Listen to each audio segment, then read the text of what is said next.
नाजरीन, नया वक्फ तरमीमी एक्ट आने के बाद वक्फ इमलाक पर हर रोज़ एक नया तनाज़ा सामने आने लगा है। अभी संभल शाही जामा मस्जिद का तनाज़ा जारी ही है। इसी दौरान संभल की मारूफ दरगाह जनेटा को लेकर इंतज़ामिया का दावा है कि दरगाह वक्फ अराज़ी पर नहीं बल्कि सरकारी ज़मीन पर तामीर की गई है। वाज़ेह रहे कि चंदूसी की जनेटा में दादा मुअज़्ज़मिया शाह का एक मशहूर मज़ार है। लोग दूर दूर से इस दरगाह पर आते हैं। इसी गाँव के मोहम्मद जावेद ने वज़ीर आला योगी से शिकायत दर्ज कराई है। मोहम्मद जावेद का इल्ज़ाम है कि जनेटा में दादा मुअज़्ज़मिया शाह का पुराना मकबरा है। यहाँ वक्फ ज़मीन है। वक्फ अराज़ी पर नाजायज़ कब्ज़ा किया गया है और वक्फ बोर्ड की अराज़ी पर 2019 से कोई मुतवल्ली नहीं है। वक्फ बोर्ड की अराज़ी पर काबिज़ लोग उर्स के नाम पर हर साल 2 से 2.5 करोड़ रुपये वसूल करते हैं।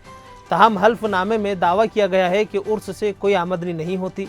छानबीन के बाद पता चला है कि इस वक्फ जायदाद का रीन्यू रिकॉर्ड में कहीं भी जिक्र नहीं है, बल्कि ये दरगाह के नाम पर रजिस्टर्ड है और कंसोलिडेशन में भी दरगाह के नाम पर रजिस्टर्ड है। तहम दावेदारों का कहना है कि ये वक्फ जायदाद हैं। फ़िलहाल तफ्तीश के बाद ही पता चलेगा कि वक्फ जायदाद पर दावे की क्या बुनियाद है।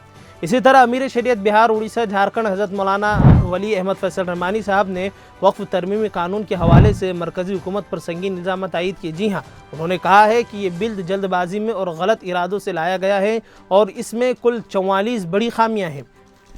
मौलाना रहमानी ने इल्ज़ाम लगाया है कि ये बिल लैंड माफिया के मफाद में तैयार किया गया है और उसके ज़रिए हुकूमत की जानिब से वक्फ इमलाक पर कब्ज़ा करने की साजिश भी की जा रही है। उन्होंने कहा है कि ये बिल वक्फ के तहफ़्फ़ुज़ को कमज़ोर करता है और हमारी मजहबी और समाजी शनाख्त को भी ख़तरे में डालता है। उन्होंने इस मामले में भारतीय जनता पार्टी की हिमायत करने वाली दीगर जमातों से कहा है कि वो इस कानून के ख़िलाफ़ खड़े हों और मरकज़ पर ज़ोर डालें कि वो इस कानून को वापस लें, क्योंकि ये कानून किसी भी सूरत में मुसलमानों के मफाद में नहीं है। मौलाना रहमानी ने इस कानून की मुकम्मल कॉपी दिखाते हुए साफ साफ कहा है कि इसमें कहीं भी ये नहीं लिखा है कि इससे गरीब मुसलमानों का भला होगा या गरीब मुसलमानों के बारे में एक लफ्ज़ भी इसमें नहीं लिखा गया है। साथ ही उन्होंने कहा है कि तरमीमी कानून में ऐसे कॉलम लिखे गए हैं जिन्हें देखकर पूरी तरह अंदाज़ा होता है कि कहीं ना कहीं ये लैंड माफिया के मफाद में होगा। उन्होंने कहा कि हम बिहार की मिसाल देते हैं कि बिहार में 3900 मदारिस चलते हैं और सभी वक्फ की जायदाद पर बनाए गए हैं। जब मदरसा बोर्ड बनाया गया तो तमाम मदारिस को सपोर्ट के तहत लाया गया और सभी ट्रस्ट के तहत आते हैं, लेकिन वक्फ तरमीमी कानून में वाज़ेह तौर पर लिखा गया है कि ट्रस्ट बनाने के रहनुमा उसूलों के मुताबिक आपकी जायदाद को चलाया जाएगा। मौजूदा मदारिस को भी इसी के मुताबिक काम करना होगा।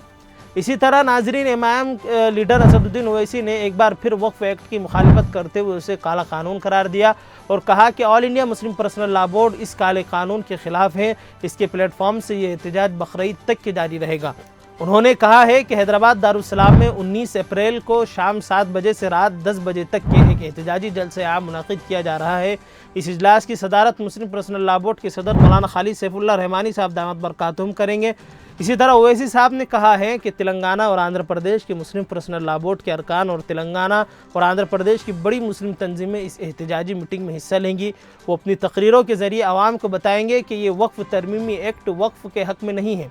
हम वक्फ कमेटी के अरकान से भी बात करने की कोशिश कर रहे हैं और अगर उनको मौका रहा तो वो भी आकर जलसे में शरीक हो सकते हैं।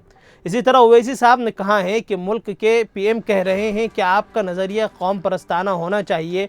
वक्फ बिल में बोहरा बिरादरी का कोई जिक्र नहीं है।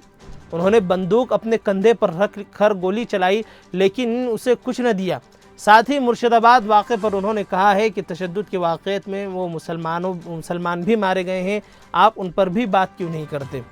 खैर, आज की अहम सुर्खियों में जो वक्फ के मामलात में थे, वक्फ तरमीमी एक्ट के मामलात में थी और उस पर जितनी भी गुफ्तगू आज दिन भर में हुई वो हमने आपके सामने पेश कर दी।